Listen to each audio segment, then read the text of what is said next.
अस्सलाम वालेकुम। आज हम इक्वेशन ऑफ मोशन को पढ़ेंगे। तो इक्वेशन ऑफ मोशन के बारे में पढ़ते हैं। ये कुछ पॉइंट्स हैं इक्वेशन ऑफ मोशन के बारे में जो जिसका पता होना बहुत ज़रूरी है। There are three equation of motions. हमारे पास सिर्फ 3 इक्वेशन ऑफ मोशन है। In physics equation of motion are equations that describes the behaviour of physical system. Equation of motion वो है जो हमें फ़िज़िकल सिस्टम को डिस्क्राइब करते हैं। सपोज़ फ़िज़िकल सिस्टम की वेलोसिटी हमें बताता है, और the time taken by the physical system बताते हैं, और acceleration of the physical system बताते हैं, और distance covered by the physical system बताते हैं। मतलब डिफरेंट चीज़ें बताता है मोशन की। और इसी तरह these equations are one dimension equation. ये सारी इक्वेशंस जो है, ये 3 इक्वेशंस वो वन डायमेंशन है, मतलब या स्ट्रेट लाइन में होंगे, एक डायरेक्शन में होंगे, एक वन डायरेक्शनल इक्वेशंस है। This equation can be used when acceleration is uniform और कांस्टेंट। ये बहुत इंपॉर्टेंट बात है कि ये इक्वेशन हम सिर्फ तब यूज़ कर सकते हैं जब हमारे पास एक्सेलरेशन कांस्टेंट हो या यूनिफॉर्म हो।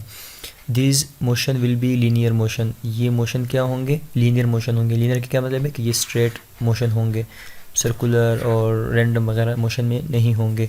There are many ways to proof these equations but we will use graphical method to proof them. इन इक्वेशंस को प्रूफ करने के काफ़ी तरीके हैं, लेकिन हम ग्राफिकल मेथड यूज़ करेंगे इन इक्वेशंस को प्रूफ करने के लिए।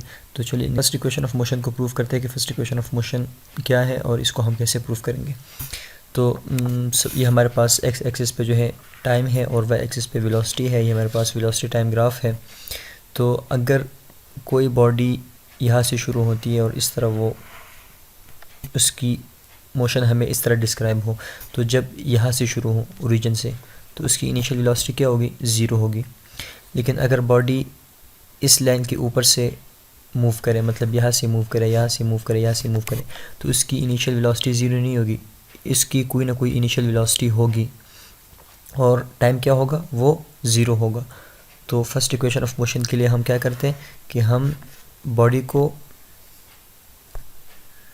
तो फर्स्ट इक्वेशन ऑफ मोशन के लिए क्या करते हैं हम कि हम बॉडी को कुछ वेलोसिटी देते हैं कि सपोज बॉडी यहाँ से शुरू हुई, उसने यहाँ से मोशन शुरू किया और यहाँ तक, तो यहाँ पे उसकी क्या वेलोसिटी होगी? वी आई क्या मतलब है? Initial velocity. और यहाँ पे पहुँच की उसकी वेलोसिटी क्या होगी? वी एफ होगी, मतलब फाइनल वेलोसिटी। तो एक बॉडी यहाँ से शुरू हुई, वो यहाँ तक आई एक यूनिफॉर्म एक्सेलरेशन के साथ, और इस लाइन का स्लोप हमें क्या देगा? वो एक्सेलरेशन देगा। ये सारी चीज़ें हम पढ़ चुके हैं। तो एक बॉडी जब यहाँ पे आएगी तो उसने कितना टाइम लिया? उसने जो है उधर तक पहुँचने में इतना टाइम लिया। ये क्या है? हमारे पास टी है। सपोज़ ये ओ हो, ये ए है, ये पॉइंट बी है, और ये पॉइंट सी है, और ये पॉइंट डी है। तो ये भी हमारे पास क्या होगा? ये भी हमारे पास टी होगा। क्यों? क्योंकि ये दोनों, इन दोनों की लेंथ सेम है। और इसी तरह ये जो सी और डी, ये हमें क्या रिप्रेजेंट करता है? ये इनिशियल वेलोसिटी है। तो जब बॉडी यहाँ तक पहुँच जाएगी तो इसकी फाइनल वेलोसिटी ये होगी। तो ये हमारे पास क्या है? वी एफ है। वी एफ कहाँ से कहाँ तक है? ओरिजिन से ऊपर तक इसकी वी एफ है। तो हमें पता है कि एक्सेलरेशन इस लाइन, ये जो लाइन है ये वो हमें एक्सेलरेशन देगा इस लाइन की स्लोप। तो अगर a इज़ इक्वल टू मैं लिखूँ स्लोप, इसकी स्लोप हमारे पास क्या है? वो राइज ओवर रन है। ये हम पहले पढ़ चुके हैं। तो इधर हमारे पास राइज क्या है? वो बी सी है। तो बी सी हमारे पास राइज है, और वो रन क्या है? रन हमारे पास ए सी है। तो ए सी हमारे पास क्या है? वो टी है, और बी सी अननोन है। तो अब हमने सबसे पहले बी से फाइंड करना है। तो अगर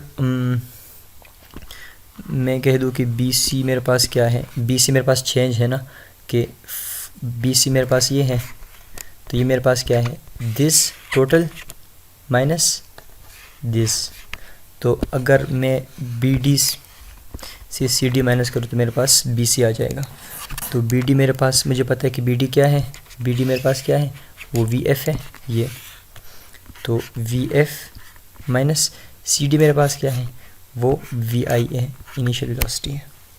तो बी सी की वैल्यू मेरे पास आ गई। बी सी मेरे पास क्या है, वी एफ माइनस वी आई। तो इसको मैं अब बी सी की जगह पुट कर दूँगा, तो मेरे पास क्या आ जाएगा, A is equal to V F minus V I divided by T, और टी को मैं उधर मल्टीप्लाई कर दूंगा ए के साथ। तो मेरे पास इक्वेशन क्या आ जाएगी, A T is equal to V F minus V I. और आप इसको रीअरेंज करें तो आपके पास फर्स्ट इक्वेशन ऑफ मोशन आ जाएगी। तो V F is equal to A T plus V I को मैं उस साइड पे लेके गया तो वो माइनस से प्लस हो गया। तो ये मेरे पास क्या आ गया, ये मेरे पास फर्स्ट इक्वेशन ऑफ मोशन आ गया। तो आज के लिए इतना ही है। Thank you. कोई सवाल हो तो आप कमेंट में पूछ सकते हैं।